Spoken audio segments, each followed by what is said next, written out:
Chapter 32. Brothers and Sisters.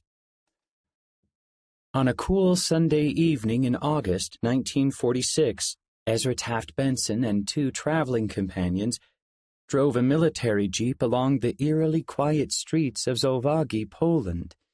Rough roads and heavy rains had vexed the travelers all day, but the foul weather had finally cleared up as the men neared their destination. Złowagi had once been part of Germany and had been known as Selbongen. National boundaries had shifted after the war, however, and much of Central and Eastern Europe had come under the influence of the Soviet Union. In 1929, the thriving Selbongen branch had built the first Latter-day Saint meeting house in Germany. But after 6 years of war, the saints in the village were barely surviving. Elder Benson had come from the United States earlier that year to oversee the church's distribution of relief throughout the European mission. He had been a member of the Quorum of the 12 Apostles for less than 3 years, but he had extensive experience in church and government leadership. At 47, he was young and healthy enough to handle a grueling travel schedule through several European nations. But no experience had prepared him for the horrors now surrounding him. Since coming to Europe, he had witnessed the ruins of war from London to Frankfurt and from Vienna to Stockholm. At the same time, he could see the European saints banding together to help each other and rebuild the church in their countries.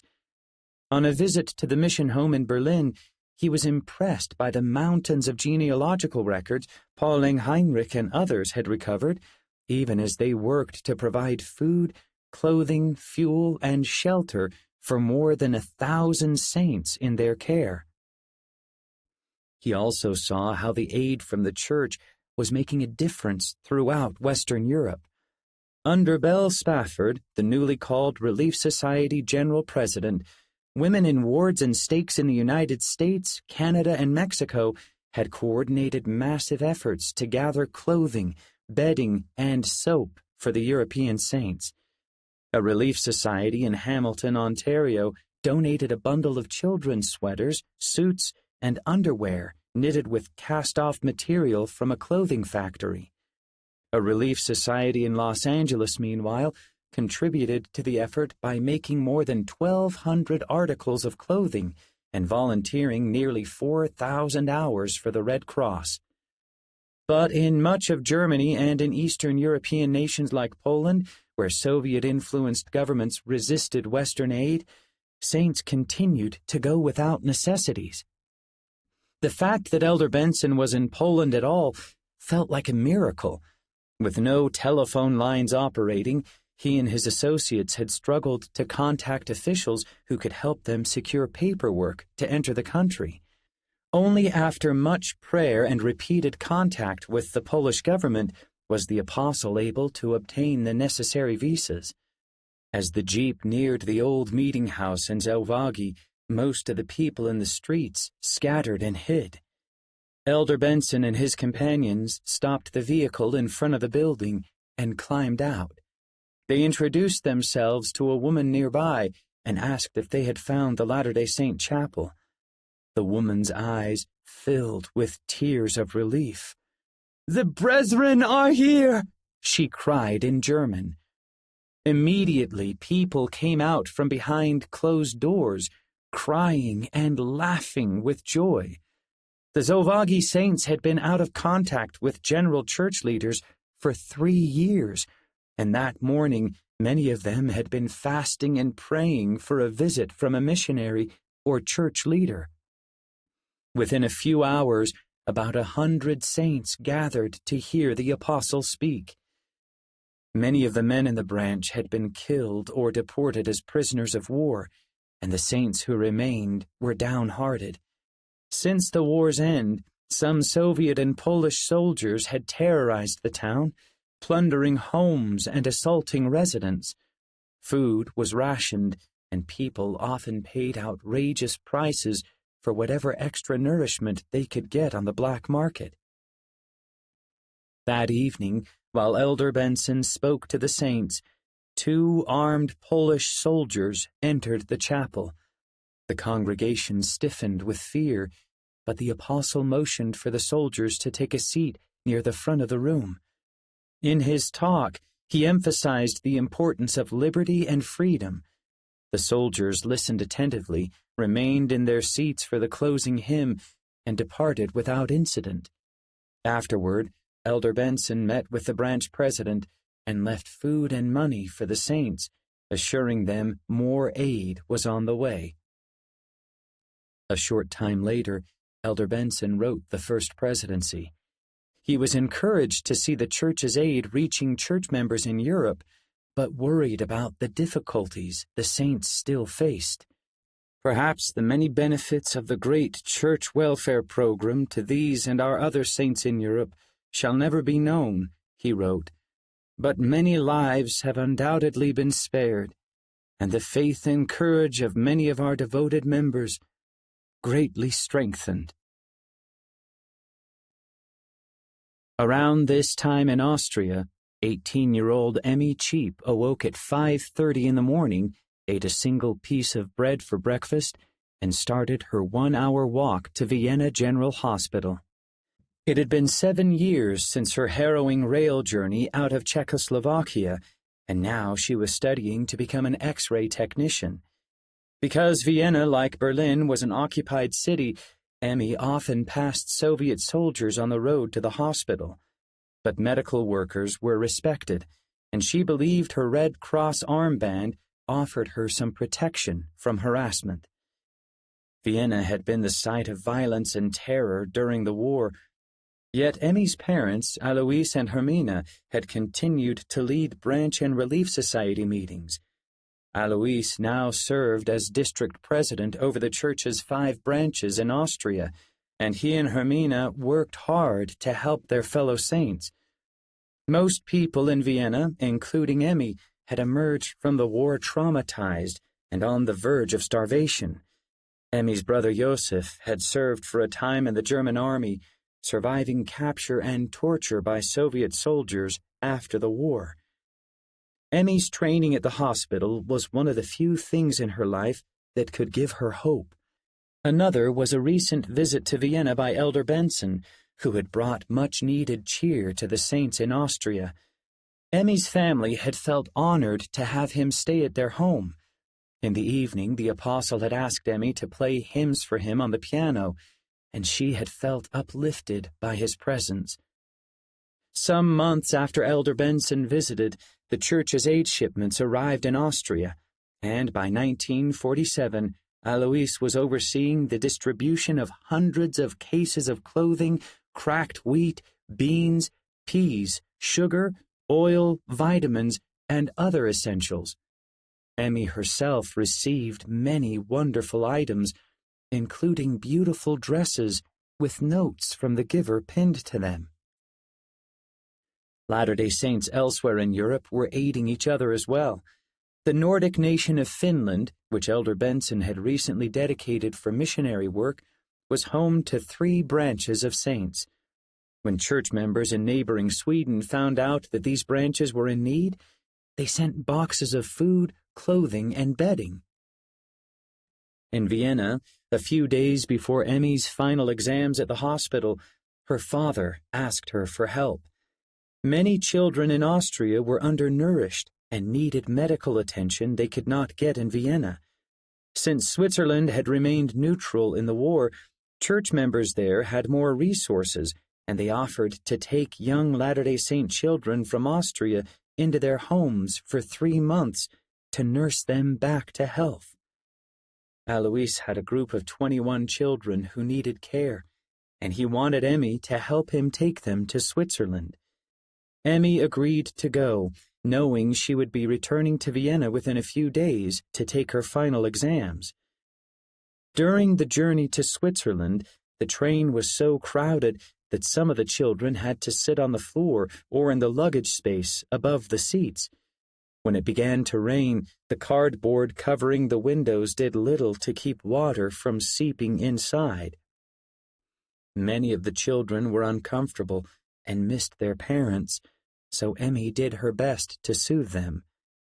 After a long night with little sleep, Emmy, her father, and the children arrived in Basel, Switzerland. They were greeted by the mission president and his wife, Scott and Nita Taggart, along with members of the local relief society who presented the boys and girls with oranges and bananas. The next day, the Swiss families brought the children into their homes, and Emmy bade them farewell. Before she could return to Vienna, however, President Taggart invited her to remain in Basel to serve as a missionary. "The Lord needs you," he said. Emmy was stunned. She had never thought of serving a mission before. And what about her exams at the X-ray Institute? If she stayed, she would not be able to finish her training, nor would she get a chance to say goodbye to her loved ones back home. In Switzerland, she would be surrounded by strangers who had not endured bombings, starvation, heartache, and death. Would they be able to understand her? Despite these concerns, Emmy felt the answer to President Taggart's question settle on her heart.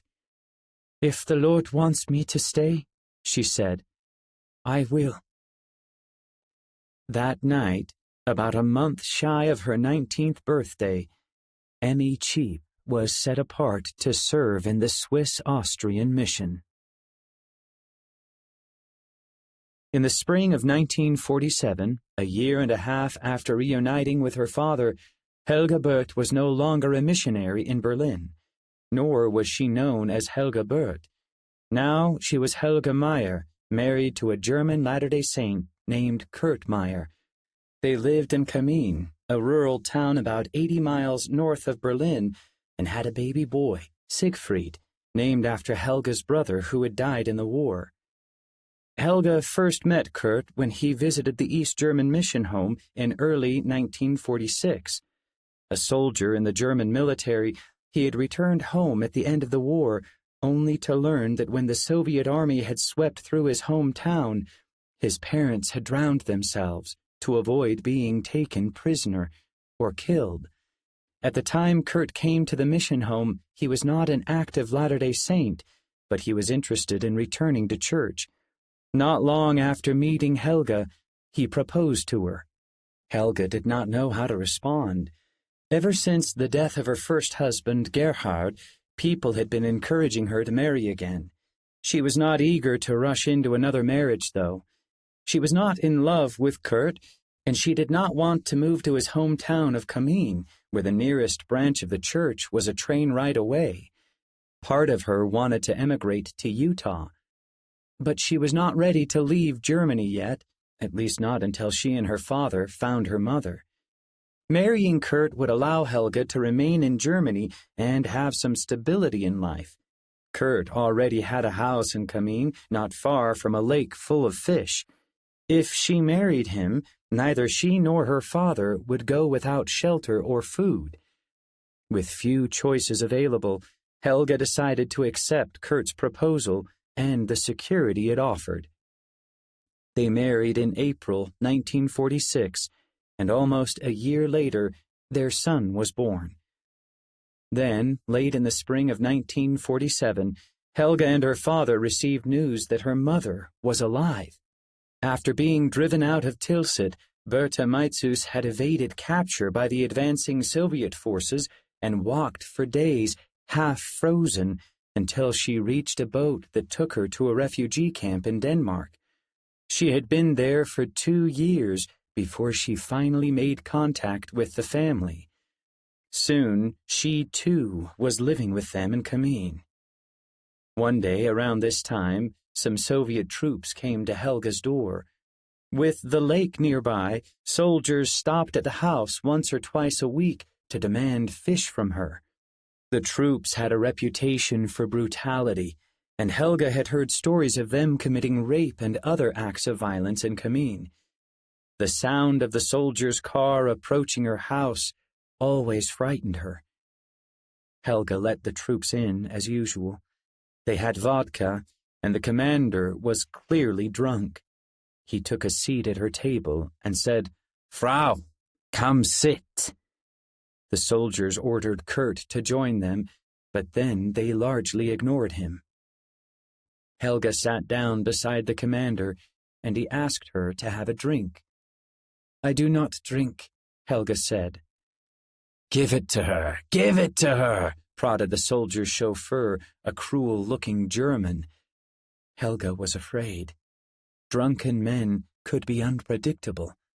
But she said, "No, I'm not drinking." "If you do not drink," the commander said forcefully, "I will shoot you." "Well then," Helga said, throwing her arms out, "you will have to shoot." A few moments passed. "Do you belong to some religion?" the commander asked. "I'm a Mormon," Helga said. The commander and his soldiers stopped threatening her after that.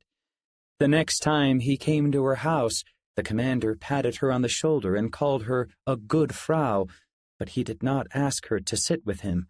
He seemed to admire her strength and respect her for standing up for her beliefs. Before long, she and the soldiers were friends. A few months later, in July 1947, saints from across Austria met in Hausruck, a town some 140 miles west of Vienna. Since July marked the 100th anniversary of the pioneers' arrival in the Salt Lake Valley, District President Alois Cheap wanted the Austrian saints to gather for a celebration, as many church members were doing around the world. Hausruck was near where the first branch of the church in Austria had been organized in 1902, and it provided an ideal venue. More than 180 saints came to the event, too many for the local branch's meeting house to accommodate, so church leaders rented a large room in a nearby hotel and constructed a temporary stage. The 3-day celebration featured speeches, musical performances, and a play depicting scenes of early church history and the entrance of the pioneers into the Salt Lake Valley. On Sunday, the saints met in a gravel pit, where they set up a platform for the speakers and hauled out an organ to accompany their singing. Perched on a rocky ledge behind the platform was a 7.5-foot-tall replica of the Salt Lake Temple. Kurt Hirschman, a member of the Frankenberg branch, had spent several months crafting the intricate replica from cardboard packing boxes that had once contained welfare supplies from Salt Lake City. Neither Alois nor most of the saints at the celebration had been to the temple. With Europe in disarray and the nearest temple thousands of miles away, all they could do was imagine what the experience of being endowed and sealed to their families would be like. But that did not stop Alois from recognizing the importance of temple covenants or feeling the Spirit as the saints spoke, sang, and bore testimony. As night fell, the group lit a bonfire that bathed the cardboard temple spires in a warm, flickering light. Alois closed the meeting by speaking of the faith of the early missionaries in Austria, likening them to the pioneers of 1847. How thankful we should be for the gospel, the priesthood, and all the splendid opportunities given us in this church to work out our salvation and even exaltation, he said. By the end of the meeting, the light from the bonfire had dimmed, so a Latter-day Saint soldier from the United States jumped into his jeep, turned on the headlights, and again illuminated the temple against the night sky. The Austrian saints lifted their voices together, the words of the pioneer hymn, "Come, come, ye saints," ringing up toward heaven. "Gird up your loins, fresh courage take. Our God will never us forsake, and soon we'll have this tale to tell. All is well, all is well." Surrounded by his brothers and sisters in the gospel, Alois was sure the hymn had never been sung with more conviction. While saints around the world celebrated the pioneer centennial, former prisoner of war Peter Flam was serving as a full-time missionary in the Netherlands mission. As part of his new calling, Peter had moved about 30 miles away from his home to lead the church's branch in Amsterdam. His wife Hannah and their 3 children remained at home. The Amsterdam branch had suffered terribly under the Nazi occupation. The city had been on the brink of starvation before its liberation. Had it not been for Riard Hut, Peter's predecessor, many branch members would have succumbed to hunger. Riard had vowed to do everything in his power to keep the saints under his care from starving. He had collected money from branch members and purchased food, which the Relief Society cooked and distributed among the hungry saints. Still, the Netherlands was in a deplorable state after 5 years of occupation. More than 200,000 Dutch people had died during the war, and hundreds of thousands of homes had been damaged or destroyed. Many saints in Amsterdam and other cities in the Netherlands were bitter toward the Germans and toward fellow saints who had cooperated with the occupiers. To help unify the saints, the mission president, Cornelius Zappi, encouraged branches to supplement their food supplies by starting potato-growing projects, using seed potatoes from the Dutch government. Peter and his branch soon rented a piece of land in Amsterdam, and men, women, and children worked together to plant potatoes and other vegetables. Other branches in the Netherlands also started potato patches wherever they could find a spot, growing potatoes in backyards, flower gardens, vacant lots, and road medians. Near harvest time, Cornelius held a mission conference in the city of Rotterdam. Having met with Walter Stover, the president of the East German mission, Cornelius knew that many saints in Germany suffered from severe shortages of food. He wanted to do something to help, so he asked local leaders if they would be willing to give a portion of their potato harvest to the saints in Germany. "Some of the most bitter enemies you people have encountered as a result of this war are the German people," he acknowledged. "But those people are now much worse off than you."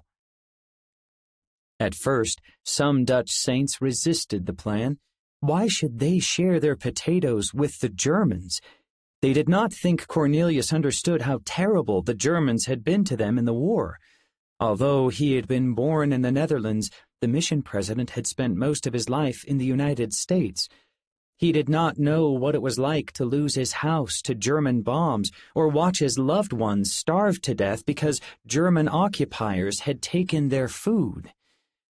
Cornelius still believed the Lord wanted the Dutch saints to help the Germans, so he asked Peter to visit branches throughout the Netherlands and encourage them to support the plan. Peter was an experienced church leader whose unjust imprisonment in a German camp was well known. If the Dutch saints loved and trusted anyone in the mission, it was Peter Flam.